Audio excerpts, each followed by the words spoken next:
Good evening, I'm Wendy Mesley, and this is The National. It was amazing. It's the first time I've talked to him in 5 years. A Canadian-American family is free after years in captivity. The details of their harrowing rescue. Questions about the questions RCMP asked asylum seekers. First thing that came to my mind was, this is a values test. Donald Trump's chief of staff opens up in a rare briefing. One of his frustrations is you. I was not sent in to control him. Plus, he championed the president from day one. Trump was a better gamble for America's future.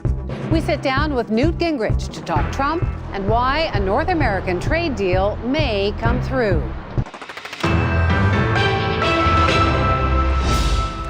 A dramatic firefight, a daring rescue, and a Canadian man and his family are headed home, almost exactly 5 years after being captured by the Taliban. He did say the last words out of the captors were "kill the hostages." An exhausted Joshua Boyle relayed the story of their rescue to his parents. After a grueling 5 years of imprisonment, the couple's appearance a stark contrast to the pair that left for a hiking trip to Afghanistan in 2012. They were rescued by Pakistani forces along with their 3 children, all born in captivity, the youngest just 2 months old. Those children are now free, and for the first time in their lives. While the family's future is unclear, their rescue is being celebrated as a major victory, both in Canada and the United States. Hannah Thibodeau reports. Linda and Patrick Boyle spoke to their son Joshua shortly after learning he, his American wife Caitlin Coleman, and their 3 children were free. So, we're here as a miracle, guys. It was amazing. It's the first time I've talked to him in 5 years. Boyle and Coleman were kidnapped while hiking in Afghanistan 5 years ago. Coleman had 3 children while in captivity. Oh my gosh, I'm so excited. I just went out and bought 3 car seats. The family was last seen pleading for their freedom in a proof of life video released late last year. They really will not settle this until they get what they're demanding. Boyle and his family were in the trunk of a car when Pakistani forces rescued them early this morning. Boyle's father recounted what his son told him. The 5 people in that car, captors, he described this morning as having been killed, and the 5 of them survived. Boyle was injured in the rescue, hit with shrapnel in the leg. The U.S. says they provided the intel, and Pakistani military secured the release. The Pakistani government's cooperation is a sign that it is honoring America's wish that it do more to provide security in the region. It isn't clear what role, if any, Canada played in the release. No ransom was paid. Canada has been very clear that we do not believe in paying ransoms. We think that paying ransoms makes all Canadians unsafe. There's no word yet when the family will return to Canada. White House Chief of Staff General John Kelly said that the U.S. had a military plane ready to take them home. Any way they wanted to go, medical treatment along the way. A lot of this, of course, would be psychological treatment. They've been essentially living in a hole. But Joshua Boyle wouldn't get on that plane. His father says it was headed to Bagram Air Base in Afghanistan, and that the couple wants to fly directly to Canada. Bagram was one of the departure points for people sent to what the U.S. Supreme Court ruled was an unconstitutional detention center in Guantanamo Bay. Now, the family is currently at an undisclosed location in Pakistan, Wendy.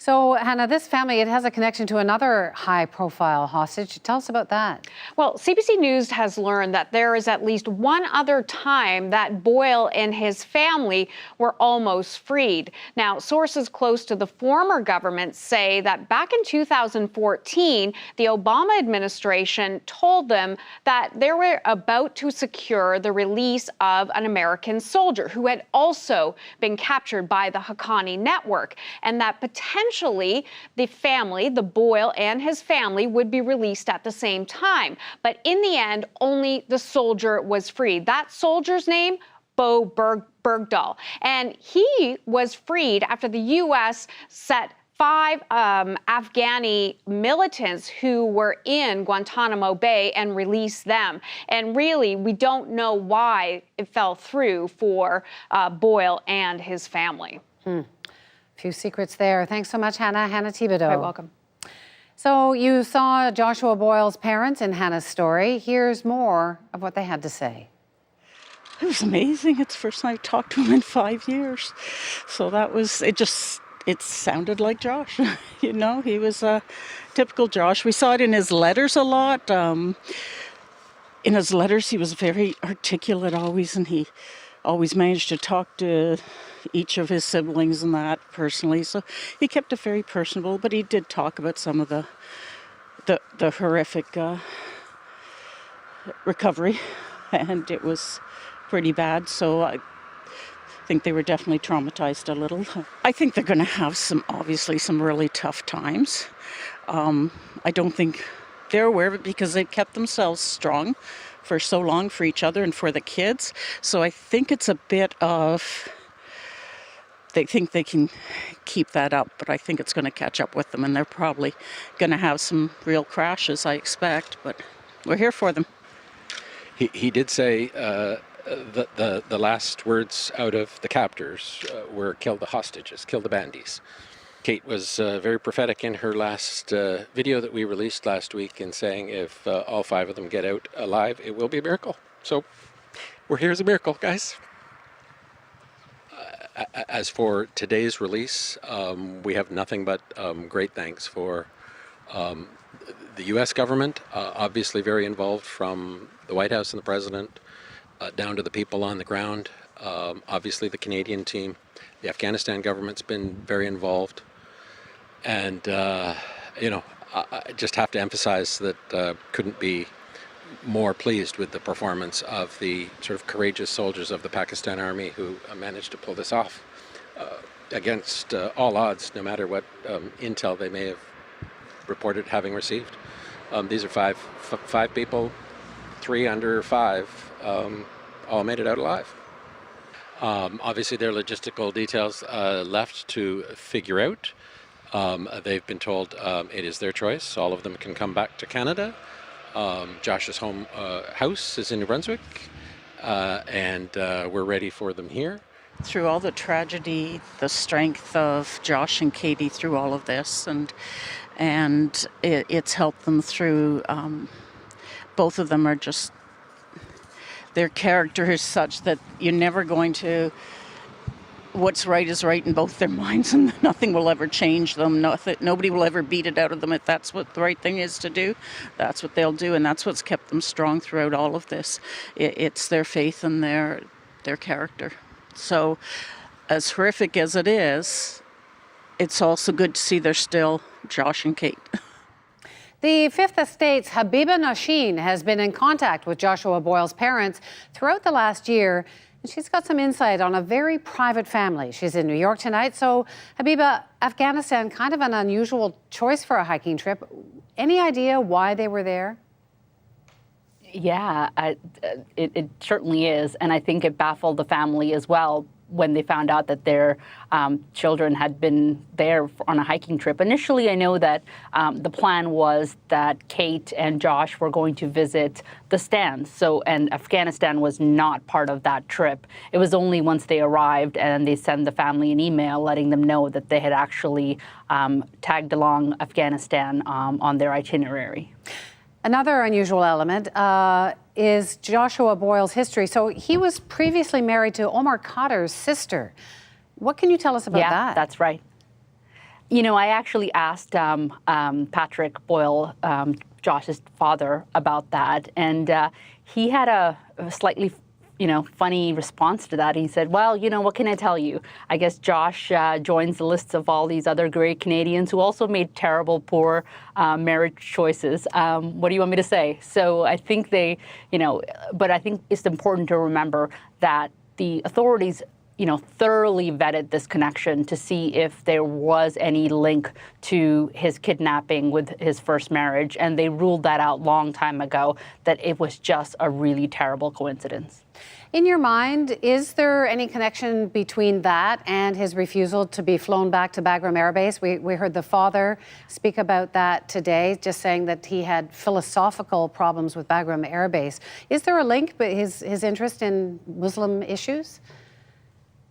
Absolutely. I mean, you have to remember Joshua Boyle, before his kidnapping, was a very vocal advocate of human rights and also against Gitmo. I mean, he was at one point the pseudo spokesperson for the Khadr family in trying to raise awareness of Omar Khadr's being held in Gitmo. So this is an issue that he really believed strongly in and spoke up against.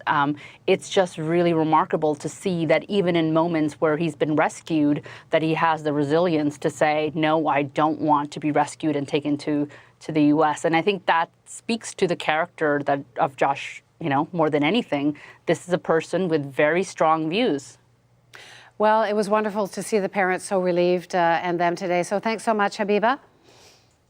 Thank you, Wendy. Habiba Nasheen in New York tonight. So Joshua Boyle and his family were held by a group called the Haqqani. So who are they? The Haqqani network is based in North Waziristan, Pakistan, across Afghanistan's southeastern border. It is described as the most criminalized and violent faction of the Taliban. And the U.S. has long accused Pakistan's intelligence service of covertly providing sanctuary for the group. The Haqqani network has been close to Pakistan's spy agency, the Inner Services Intelligence, since the late 1970s. It's been a tool of the Pakistani state to push Pakistan's agenda inside of Afghanistan through a series of Afghan governments. While other factions of the Taliban use drug trafficking for income, the Haqqani use ransom. We're learning more about another Canadian hostage-taking, but this one happened nearly a decade ago. CBC News has obtained phone calls negotiating the release of journalist Amanda Lindhout, many of them conducted by her mother. This as a Somali man faces trial in Canada over her kidnapping. Catherine Cullen has more. Okay, now $1.5 million or $2 million, understand? That is the voice of Ali Omar Otter. For the very first time, the court has released recordings of Otter negotiating with Amanda Lindhout's family. My name is Amanda Lindhout. Lindhout was held captive in Somalia along with photographer Nigel Brennan, and a lot of the negotiation with Otter was actually done by Lindhout's mother, Lorinda Stewart. That meant a lot of phone calls with Otter, and in some of the calls he does sound caring and concerned about Lindhout's health. He even suggests he could have a relationship with her. How was Amanda when you saw her last time? She was very good. She is beautiful till now. What about if I marry her? But at other times he sounds menacing. The Canadian and Australian governments both refuse to pay ransom, and it's not clear what role, if any, Canada played in Lindhout's release. Now, Otter, who the family sometimes calls Adan, became frustrated with Lindhout's mother. You are the one who stands and stands up to before us to get this money. You are the only obstacle. We are the only ones trying to get money because our government won't help us at all. When I phoned DFATE, Adan, that's the government. But now they won't even talk to me. They don't even answer my calls. No matter, we want the money. We want the money. In 2009, the families did wind up paying a ransom of less than $700,000, and Lindhout and Brennan were both freed. Otter was arrested in 2015 in Ottawa, lured here as part of a sting operation. Now, clearly there were others involved, men who sexually assaulted and beat Lindhout, but Otter is the only one charged, facing a charge of hostage taking. Today, his lawyer suggested that these phone calls could be confusing at times and that it wasn't always clear precisely what Otter's role was, and that question of his role seems to be the key question in this trial. Catherine Cullen, CBC News, Ottawa. Coming up. I think it'd be very easy to write a U.S.-Canada free trade agreement and get it passed by the Congress. But if Canada is set on keeping Mexico in the picture, Newt Gingrich says Trump could convince Congress to kill NAFTA. Those trade talks dominated Justin Trudeau's trip to Mexico today. Donald Trump ensured that with his surprising proposition for the Prime Minister yesterday, ditch NAFTA and sign a new deal just between the United States and Canada. Evan Dyer is covering the Prime Minister's trip and has more on the rising tension and uncertainty over free trade. The government of Mexico rolled out not one, but 3 different red carpets for Justin Trudeau today. On the same day, Mexico's president published an article in the Globe and Mail extolling Mexico's friendship with Canada. It looks a lot like the charm offensive Canada has released on the United States. It's possible we won't be able to reach a deal with one or the other. But in the meantime, we'll make a deal with one. Trudeau's visit comes just a day after he met Donald Trump in Washington, and the U.S. president openly mused about dropping one country out of the free trade accord. He didn't say which, but most people here assume it would be Mexico. Trudeau arrives in a country that's angry at the way it's being treated and talked about by the Trump administration.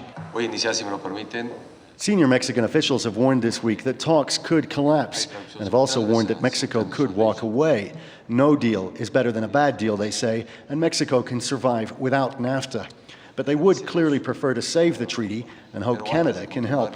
Trudeau has said he much prefers a 3-way NAFTA, but that Canada is open to all scenarios. Trump's divide and conquer strategy is helped by the fact that there are real disagreements between Canada and Mexico. As long as Mexico has minimum wage of 65 cents an hour, as long as workers in an auto plant make $2 an hour and can never afford to buy the cars that they build, something dramatically has to be done. Workers who make the Chevrolet Equinox in Ingersoll, Ontario, have been striking to stop General Motors relocating production to Mexico. So this is GM knowing that NAFTA negotiations are going on, knowing how important Ottawa is, and saying to both Canada and the United States, we actually don't give a damn. The Equinox case represents what many people don't like about NAFTA. Good jobs leaving the U.S. and Canada and reappearing as low-wage jobs in Mexico. And it's not only the Trump administration that wants that to change. Canada is also asking the Peña Nieto government to raise wages and improve labor and environmental standards in order to stop companies like GM fleeing to Mexico. Evan Dyer, CBC News, Mexico City. A picture may be worth 1,000 words, but Donald Trump's chief of staff says the words reporters are using to describe his facial expressions are all wrong. John Kelly has been in office for less than 3 months, and speculation over his thoughts and feelings has only grown. So today, he tried to set the record straight. Lindsay Duncombe has that. Well, good afternoon. Great to be here. If Donald Trump's chief of staff dislikes his job as much as press reports suggest, he's not showing it. I'm not quitting today. I don't believe, and I just talked to the president, I don't think I'm being fired today. White House Chief of Staff John Kelly has endured 11 weeks of drama on the job. But he says his expressions here, as Donald Trump appeared to defend white supremacists, don't reveal his true emotions. Well, you guys with the cameras always catch me when I'm thinking hard, and it looks like I'm frustrated and mad. In a briefing heavy on jokes and banter, Kelly provided insight into the presidency, on Trump's relationship with Congress. I would say his great frustration is the process that he now finds himself, because in his view, the solutions are obvious. As for the president's online spats with fellow Republicans, let me just say that when members of Congress say things that are unfair or critical, the president has a right to defend himself. This, of course, is the second time in a little over a week a senior member of Trump's administration has held a news conference to say he isn't quitting. Last week, it was the Secretary of State. There's never been a consideration in my mind to leave. Both men blamed the media. It is astounding to me how much is misreported. Maybe develop some better sources. That's not as nasty as yelling fake news, but it's the same sentiment. Kelly's easy breezy defense of the president comes the day before Trump is expected to pull out of the Iran deal. And on the same day, Trump appeared to threaten to stop funding emergency services in Puerto Rico. This performance could be a distraction. With that, I'll let you go, and I enjoyed reading about it tomorrow. Thanks a lot, everyone. But he actually does kind of look like he's having fun. Lindsay Duncombe, CBC News, Washington. After months of healthcare failures in Congress, Donald Trump today took his most concrete step yet to kill Obamacare. This is going to be something that millions and millions of people will be signing up for, and they're going to be very happy. Trump says his executive order gives small businesses and some individuals more access to cheaper plans. But critics say the new rules will provide fewer benefits and drive up costs for many of the sickest Americans. A British woman who acted as a recruiter for ISIS has reportedly been killed. Officials now say they're confident Sally Ann Jones, nicknamed the White Widow, died in a U.S. drone strike in Syria in June. Rival Palestinian factions Hamas and Fatah have signed a landmark reconciliation deal, ending a decade-long split. The Egyptian brokered agreement will see control of Gaza handed to a Fatah-backed unity government. Parts of a questionnaire used to screen asylum seekers in Quebec this summer have been shelved. The move follows criticism that officers have unfairly targeted Muslims. Alison Northcott has more on the questions that led to claims of religious profiling. Thousands of people have crossed the border illegally from the U.S. into Quebec this year, making their way along Roxham Road. When they arrive, they're questioned by Canada Border Services and the RCMP. But a questionnaire used by the RCMP to interview some of those asylum seekers has some worried. What is most concerning is that the questions are clearly geared towards Muslim individuals crossing the border. Lawyer Clifford McCartan obtained a copy of the 40-question RCMP interview guide from one of his clients, a teacher from a Muslim-majority country who crossed at Roxham Road. The questions included, what is your religion? Do you practice your religion? If so, how often? And how do you feel about women who do not wear the hijab? The form is expressly limited to asking questions about Muslim individuals is concerning to us because it asks irrelevant questions and also potentially is turning a blind eye to other types of risk that might actually be arriving at the border.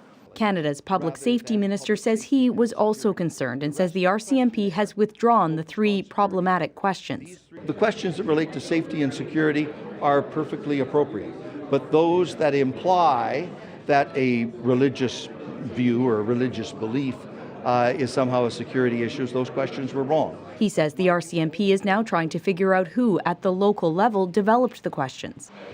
The National Council of Canadian Muslims says this reveals a larger issue in the way law enforcement agencies view Muslims. I think Canadian Muslims find it deeply offensive that a state agency would be operating on an assumption that how often somebody prays or whether somebody adorns themselves with a piece of cloth or any other religious indicator is going to be an indicator of that person's potential risk to the security of this country. The RCMP says its interview guide was used as a tool for risk assessments and says the information obtained is in an RCMP database. The public safety minister says he wants to ensure that information is expunged. Alison Northcott, CBC News, Montreal. Weary firefighters have struggled for a 5th day to battle massive wildfires sweeping California. We are not out of this emergency. We're not even close to being out of this emergency. More bodies were recovered today, raising the number of dead to at least 31 and making these some of the deadliest wildfires in the state's history. At least 400 people remain unaccounted for. Teams of investigators are searching for the missing. Straight ahead, 2 provinces, 2 different health crises. The latest on those when we come back. Since he dropped out of school 7 years ago, he's devoted all his energies to comedy, working Canadian nightclubs, often for free, polishing his act, preparing for the big time. Now the recognition is starting to come. Ross Miller prepared this profile of the young man whose career as a comic is taking off. Let me know after the show, okay? Or you can phone me. It's going to be my first step to stardom. Aiming for the top, he's played a struggling comic on a CBC drama, drawing big laughs with his plasticine face. You'll have to wait till next year. He has won bouquets of praise as MC of the ACTRA Awards and mimicked his host face-to-face on the Alan Thicke Show. Todd's gonna come up here and stick around, and Gloria Loring's gonna be coming up here and sticking around, so stick around. All the attention is the result of Jim Carrey's comedy act, an act that makes this 21-year-old from Jackson's Point, Ontario, one of the hottest new prospects on the nightclub stage. Jim's show may seem like spontaneous slapstick, the kind of rollicking fun close friends have at a party. But it's all based on constant work. In front of the ever-present mirror, Jim warms up like a gymnast. The energy switches on, and the face and body go into a series of rubbery contortions. A cartoon show with a cast of 110 characters. At the prestigious Comedy Store in Los Angeles, he's been receiving standing ovations. There are now offers for movies and television roles. And of course, there's money. At this nightclub alone, Jim will earn $10,000 for 1 week's work. 2 shows a night, 7 nights a week. Jim virtually lives in nightclubs. That's why it's such a weird job. You know, people say, well, it mustn't be that hard just getting up making people laugh. You just get up there, you're up there for an hour and you're off for the night, you know? Because the thing is, it's like being a doctor. You're on call all the time.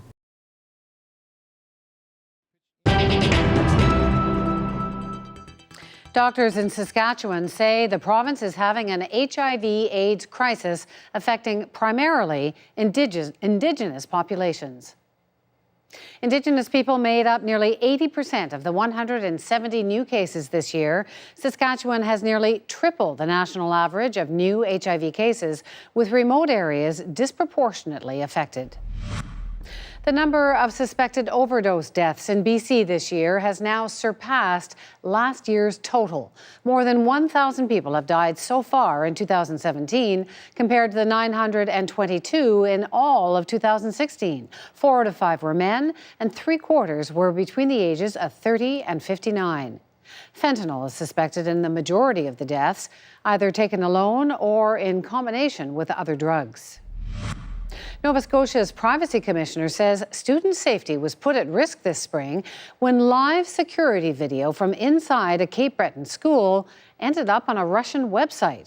A report says the breach was caused by inadequate passwords and insufficient technical controls. The school board says the video stream has now been secured.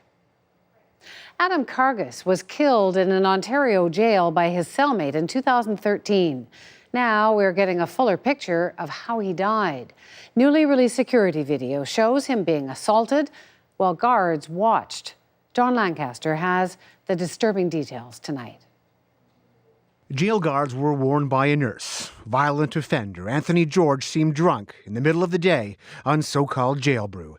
Yet 2 guards at the Elgin Middlesex Detention Centre watched as he choked his cellmate. Hours later, the guards returned the 2 men to their cell, where for more than an hour, George finished what he started. These security images show the silhouettes of a man being punched, choked, and stomped to death. Some prisoners screamed out for guards to intervene. They didn't. The next morning, the guards remained apparently oblivious. George was released from his cell and dragged his victim's body to the showers. Eventually, jail guards realized 29-year-old Adam Kargus had been murdered right under their noses. Kargus was a drug addict awaiting trial on petty fraud charges. His mother recently spoke to CBC's Fifth Estate for an upcoming documentary about the jail. Apparently, at one point, Anthony George made him clean up all his own blood and then proceeded to beat him to death. For years, reports have suggested some of Ontario's remand centres, jails for people awaiting their trials and convicts awaiting transfer to prison, are overcrowded and understaffed, plagued by murders, drug smuggling, and overdoses. Problems at the jail are so severe, a judge has approved a class action lawsuit on behalf of inmates and families of those beaten and murdered behind bars. What will it take to clean this place up? People have said, well, is it going to take another death? And that was, 7 or 8 deaths ago. Today, provincial authorities said change is coming. We are moving forward in a new legislation in Ontario on our correction reforms. But so far, little or none has come. They didn't do their job. There's no excuse. I don't know how they sleep at night. I know I don't. 6 of the guards on duty that night were fired. 3 of them got their jobs back after it was later determined systemic problems at the jail were essentially well beyond their control.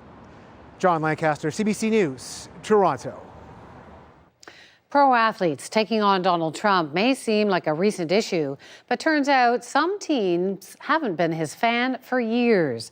The Washington Post found 16 major league teams that stopped staying at Trump hotels since he launched his presidential bid. Most of them were in the NBA, including the Toronto Raptors. Some offered practical reasons for avoiding, like transportation logistics. Others, like the Golden State Warriors, flat out say it's because they find the president divisive and offensive. Newt Gingrich is a fan of Donald Trump, so why didn't he get the job as running mate? You're a pirate, and I'm a pirate. You cannot have a two-pirate ticket. His thoughts on Trump, the media, and free trade. Straight ahead on The National. Let's check the day's business numbers. The TSX lost 58 points. The dollar increased slightly. In New York, the Dow edged down 31 points, and the price of oil decreased 70 cents a barrel.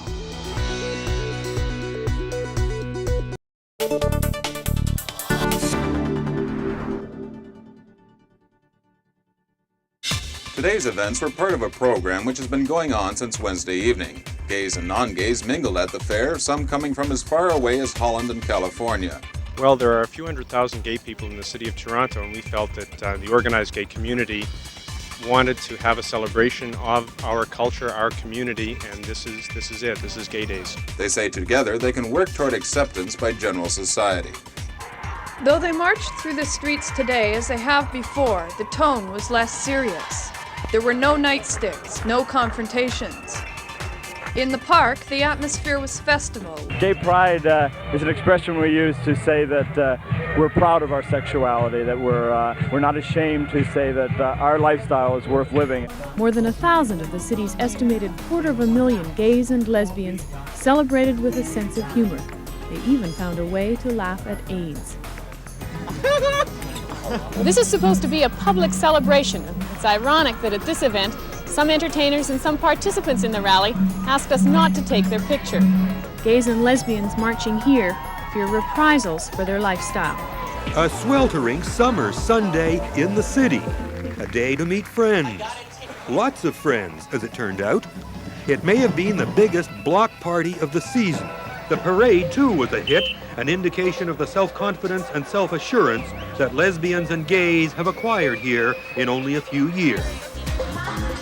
It looked like a big outdoor party as marchers at Toronto's Gay Pride Parade moved through city streets to their own beat. We want to be strong because we're such a minority and we're not treated real well. This year, participants had something else to celebrate: the legal right to marry. Hundreds of thousands lined the streets. San Diego native Richard Reed and his partner Ernie Lacasse have been to Pride parades before. This is their first as a married couple.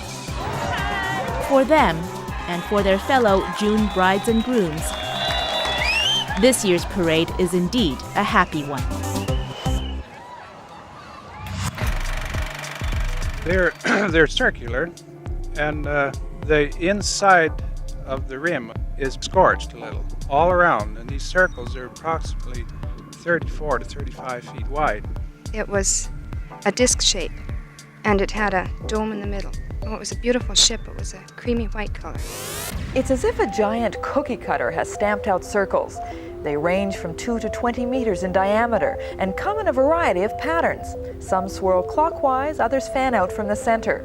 Around the crisp perimeter, the fields are intact. The plants are going through some form of molecular change, causing them to grow into huge dartboard patterns. It's beyond anything we can suggest, and beyond any conventional science, the way this has been constructed. Visitors are coming from miles around to see the latest attraction near Conquest, Saskatchewan. It's the most excitement people in this area have seen in a while. One of the circles looks like a donut. Another has a tail pointing to the south. And on a nearby field owned by a Hutterite colony, there are 6 circles. In all of them, the stalks of wheat are flattened but not damaged. I'm not a great believer in UFOs, but once you see them right up close, they're different. It was the last thing John Petty expected to see. He was out baling hay when something caught his eye. Thought it was very strange. I got off the tractor and came in and looked around, and I couldn't believe my eyes. Not really much gets going on here in Howick, so this is something new.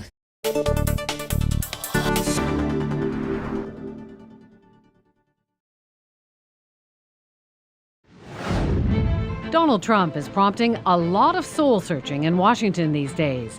But is Newt Gingrich having second thoughts?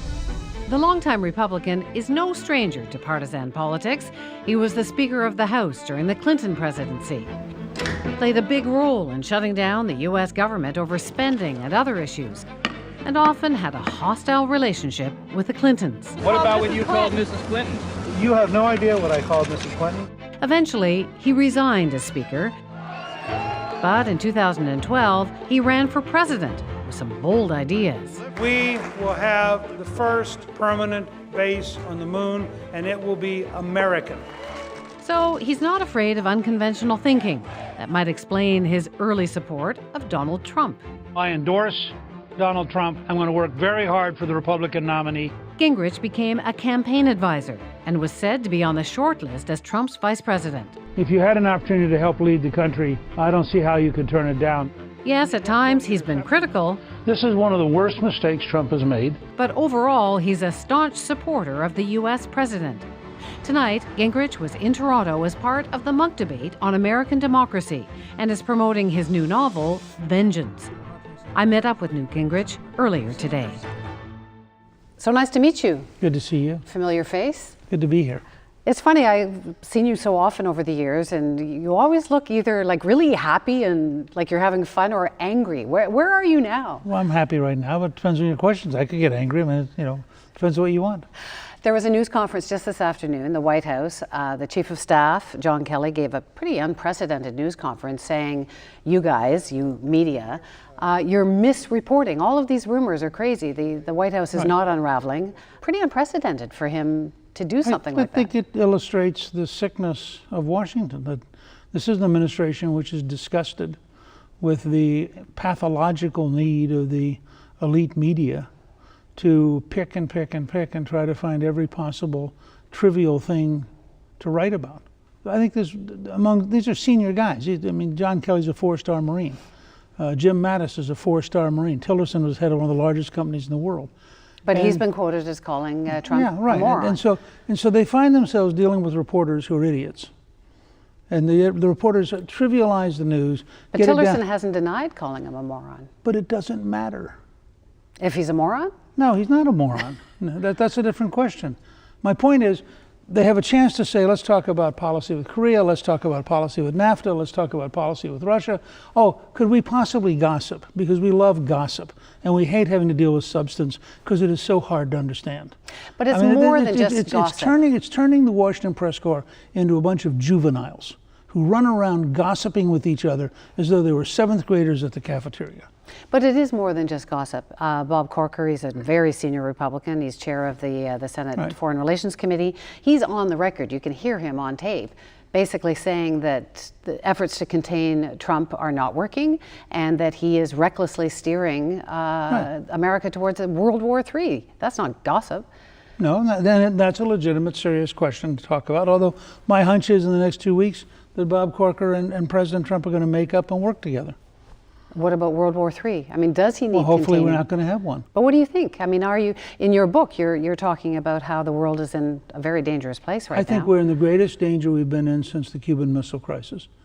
And I think it's a result of failure that goes back at least to the Clinton administration, in which the Clinton administration, the Bush administration, and the Obama administration failed totally to in any way affect the North Koreans.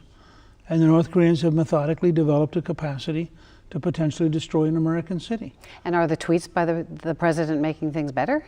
Some make them better, some make them worse. I think that 20% or certainly 10% fewer tweets would be better. Like the Rocket Man. You didn't like the Rocket Man? Well, I think the Rocket Man was his way of trying to get the attention of Kim Jong-un and belittle him and shrink him. And it's worked in a lot of other cases. I mean, Trump's a very effective guy at branding people. You were a very early supporter of Donald Trump. Is this what you expected? In some ways, yes. In some ways, no. But part of my calculus early on was that Trump was the only person with the sheer force to defeat Hillary. And I thought that Hillary Clinton would be such a total disaster as president, that Trump was a better gamble for America's future, even though he was unknown and even though he'd never held public office. And was that gamble a good one? Yes. Really? No question in my mind. Just take the court. And again, I'm a conservative. Just take the courts. Look at who Trump is appointing to the court. Look at who Hillary would have appointed to the court. But there's not much else to point to in terms of deregulation. The first president maybe in American history where you'll actually have fewer pages of regulation, I think, next year than you had this year.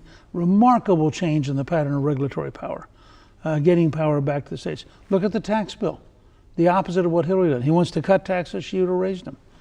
Look at Betsy DeVos as Secretary of Education arguing for school choice and the parents' right to have their children go to schools that work, compared to the total ownership by the unions of the Hillary Clinton operation. Look at the 57 Sunni countries who met with Trump in Riyadh, the king of Saudi Arabia meeting him at the airport, something he had not done with Obama, spending 3 days by his side. I mean, Trump in many ways has been a stunningly effective president. He just, in the echo chamber of the left-wing hostile Washington press, it is virtually impossible for people to see what Trump is really doing. Do you take any responsibility for Trump's, or any credit for Trump's success? No, I think Trump is a unique figure. I think you didn't start this movement towards the populism. No, and radicalism. I take some credit for the rise in a broad way of being willing to take on the news media, the rise in a broad way of being worried about American sovereignty, the willingness to take on political correctness. I mean, the fact that I'm willing to discuss left-wing racism, which just jars left-wingers because they can't. How could it be true? I think in that sense, Trump and I are very similar. But I don't think he's perfect. I think he has significant weaknesses, but I have enormous respect for his strengths. It sounded at one point like you were going to be vice president. No, that was a game he was playing with the news media. He was never going to pick me. Why not? Oh, lots of different reasons. I said to him when you might steal a bit of the spotlight. Well, we met to talk about it, and I said to him. In fact, I'll tell you a quick story about that. We met in Indianapolis when he really had already picked Pence, who's I think doing a great job, and Mike is a very close friend. And I said to him as we were discussing, we spent about 2 hours talking, and I said, look, you got to confront the fact. You're a pirate, and I'm a pirate. You cannot have a two-pirate ticket. There's no one for normal people to connect with. You need Pence because normal politicians can talk to him. And it was exactly right. I mean, people like Paul Ryan were very comfortable with Mike Pence, and as a Midwesterner, he really helped in Western Pennsylvania, Ohio, Michigan, and Wisconsin. So in some ways, Mike may well have been the missing last ingredient for winning the Electoral College. You going to run again? Going to go for it again? No. I'm at a point where I'm sort of in the elder statesman phase. Want to talk about NAFTA, about free trade. Yesterday, our Prime Minister, President Trump, met, and they were talking about NAFTA. And President Trump suggested that he would be very interested, perhaps, in a bilateral deal, a deal just with Canada. Why would he want that? Oh, I think it'd be very easy to write a U.S.-Canada free trade agreement and get it passed by the Congress. It's going to be much harder to write an agreement with Mexico. Just differences in the economy, differences in the scale of the problems. I think the president believes he could both write a free trade agreement with Canada and a free trade agreement with the United Kingdom. And in both cases, the Congress would probably pass them.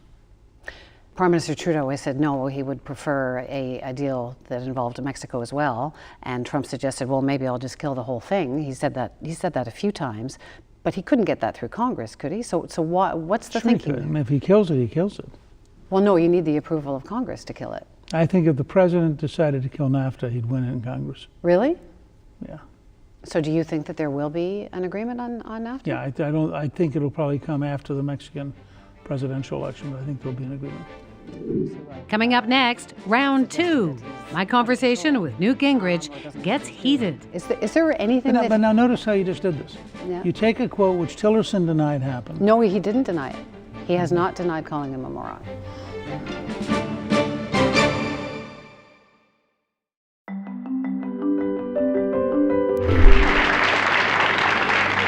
Leonard Cohen is a Canadian poet, novelist, and despite an air of frail vulnerability, he's a very confident young man. I feel free when I'm singing. Do you make up your own songs? I always thought of myself as a singer and kind of got sidetracked into literature. Can you sing? Well, I think that if the song is really good and it's your own, then what comes out is music. But now another stranger seems to want you to ignore his dreams as though they were the burden of another. Oh, yes. Well, I'd feel pretty lousy if I were praised by a lot of the people that have come down pretty heavy on me. Cannot stand what I become. You much prefer the gentleman I was before. Well, I always felt that my work was more eccentric and that if it touched the mainstream from time to time, I would be lucky. I remember you well in the Chelsea Hotel. You were famous, your heart was a legend. All right, it is Mr. Leonard Cohen! You know, it's only in a country like this that I could get the male vocalist of the year.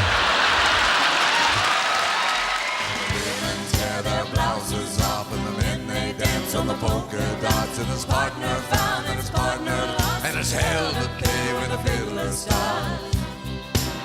Well, I don't know. People have called me pessimistic, you know, but I think the pessimist is someone who's waiting for it to rain, you know, and I feel completely soaked to the skin.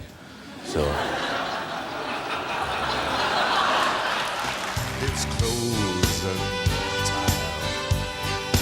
sometimes I see myself in the midst of it, or I catch sight of myself in the mirror, you know, this old guy in his underwear, you know, kind of trying to find the rhyme for orange, and, you know, playing the same phrase on his guitar 15, 20, 90 times, trying to get it right. And there's something absurd about that, but, you know, the nature of work is repetition. And do you come up with a rhyme for orange? Door hinge. to the end of love. Dance me to the end of love.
There are a number of Republicans in Congress who won't forward his agenda. There are people like Corker and perhaps Tillerson and others who have suggested that he's out of control or doesn't know what he's doing. Is there anything But now notice how you just did this. Okay. Yeah. You take a quote which Tillerson denied happened. No, he didn't deny it. He has not denied calling him a moron. But he said quite clearly that he's happy to serve the president. Yes. Period. All right. And now it begins to be a whole thing. The fact is Corker has voted with Trump on health care, for example. I believe Corker's going to vote in the Senate for the tax bill. They disagree personally. You know, I think the American system, because we have a president and the House and Senate, and we're constitutionally very different than a parliamentary body, we often have tension between that president and the Congress. And the comments about the disabled reporter and the grabbing the pussy and all that kind of stuff, it doesn't bother you? It's not enough to influence your position on global issues? You take, I'm asking why don't you? You take an event which occurred 2 years ago, which was the reporter, okay? You take a locker room conversation that was, how many years ago? But does that matter how long ago it was? Didn't seem to for the media with Bill Clinton. I mean, if you're a liberal, but I guess it's just the balance, right? It's between all of these things that he's said that have been objectionable. My point is, if you wanted to go around the planet and find every male who's ever said something stupid about women, what would you guess your luck would be? Well, Harvey Weinstein's in a lot of trouble right now. But Donald Trump is Harvey not. Weinstein. Notice how you go from a guy having a stupid conversation, which he had, and he admitted he had, to a guy who is a total predator. And you compare the two. That would never happen with a liberal. Well, there was lots of talk about Bill Clinton's behavior. None of which had mostly on the right.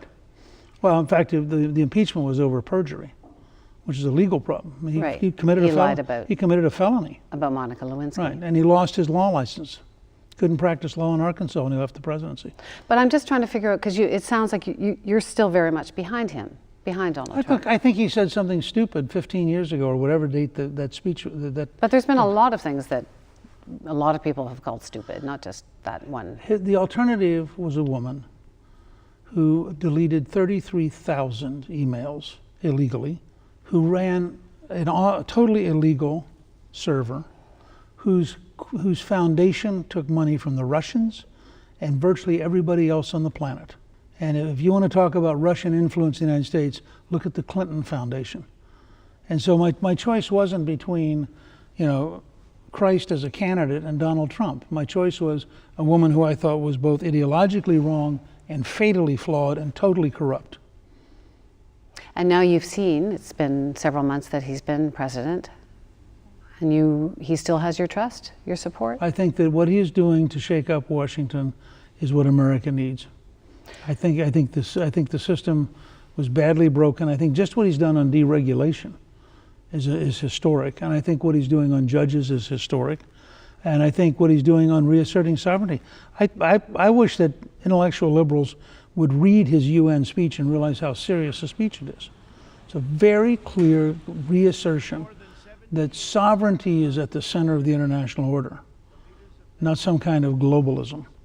And it's a dramatic contrast to the Obama, John Kerry, Hillary Clinton worldview. So America, the world is in a better position because of him now? I think America's in a better position. And the world? I think the world has a problem because I think the world was used to the United States being a sucker, and the world was used to the United States having bad deals and bad agreements. And it's like the Europeans who have spent 2 generations relying on the American military without paying their dues. All of a sudden you have a president who says, you really ought to pay your dues. Well, if you're the guys who got away for 2 generations without having to pay, you're going, wow, this is really mean. Well, I don't think it's unfair to say to the Germans and the French and others, you have to be part of help. NATO has to be a team effort. It can't just be the United States. Thank you for talking to me. Thank you. More to come on The National, including an incredibly rare view of Canada, now open for exploration. I'm Anna Maria Tremonti. Tomorrow on The Current, one of the consequences of climate change in the Canadian Arctic is the literal washing away of shorelines across the north due to melting ice and erosion. That story on The Current, weekdays at 8:30 on CBC Radio 1.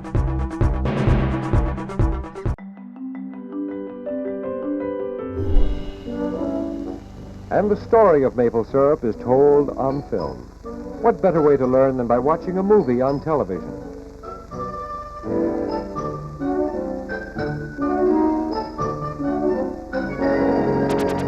This is one of the earliest methods used to process food in Canada. Our early settlers not only used to tap their own trees on their own farms, but they used to even plant them along the roadside. And you can still see many of those sugar maples along the roads here in many parts of Canada. At Elmville, Ontario, Wally Greenlaw uses an ultramodern pipeline to bring the sap from the bush to the sugar shack. It's a sealed system. It's on vacuum, so it's a sealed system. Nothing gets in but sap. I just love it up here in the bush, making syrup, and my father with me. And we like making syrup. I guess that's the thing. You know, most people have regarded maple syrup production as a nice hobby, nostalgic and all that, but rarely as a viable business. Well, that may not be the case much longer, because true maple syrup may be on the verge of making a comeback. There's something that in pure maple syrup that you just can't duplicate any other way. I know our sales are up. Every year they're going up, and if you've got a good quality product and market it in a proper way, you'll have no problem. This is one of the largest maple syrup warehouses in the world. Last fall, 27 million pounds were stored here. The huge surplus forced down prices. The market took off, and the syrup went with it. A lot of it is bound for the United States, where the appetite for syrup is growing. During a routine inventory check, someone noticed a lot of syrup had disappeared. We were shocked. We didn't know what happened. The warehouse that was robbed holds enough maple syrup to fill nearly 2 Olympic-sized pools. A lot of that was stolen, perhaps millions of dollars worth. The syrup was insured, so producers won't be out any money, but there could be a sticky problem for buyers and processors.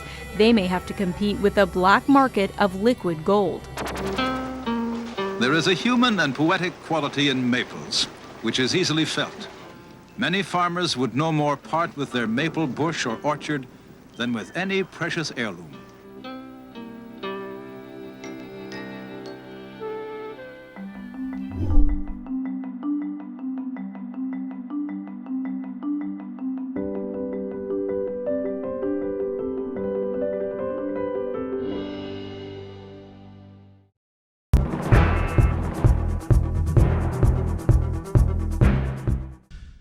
I was the wrestling champion of the world. And he's the best in the world at what he does. Until I lost it all. You got fired from wrestling, right? Now I'm starting over and I'm free at last! And I'm gonna be the greatest actor of all time. I want to study the craft of acting. If I can get you waiting tables, you'll really be an actor. Agent is a jackass. Let's see what you got. Prepare for glory! Told you he has brain damage. No, I don't have brain damage. But I'm Chris Jericho. CBC Music presents the Canadian Music Class Challenge. Teachers, go to cbcmusic.ca/music class and upload your students playing a selected song to enter. I have been an inmate for 15 long years. I was convicted of murder when I was a young girl. I must tell you about what I did or didn't do.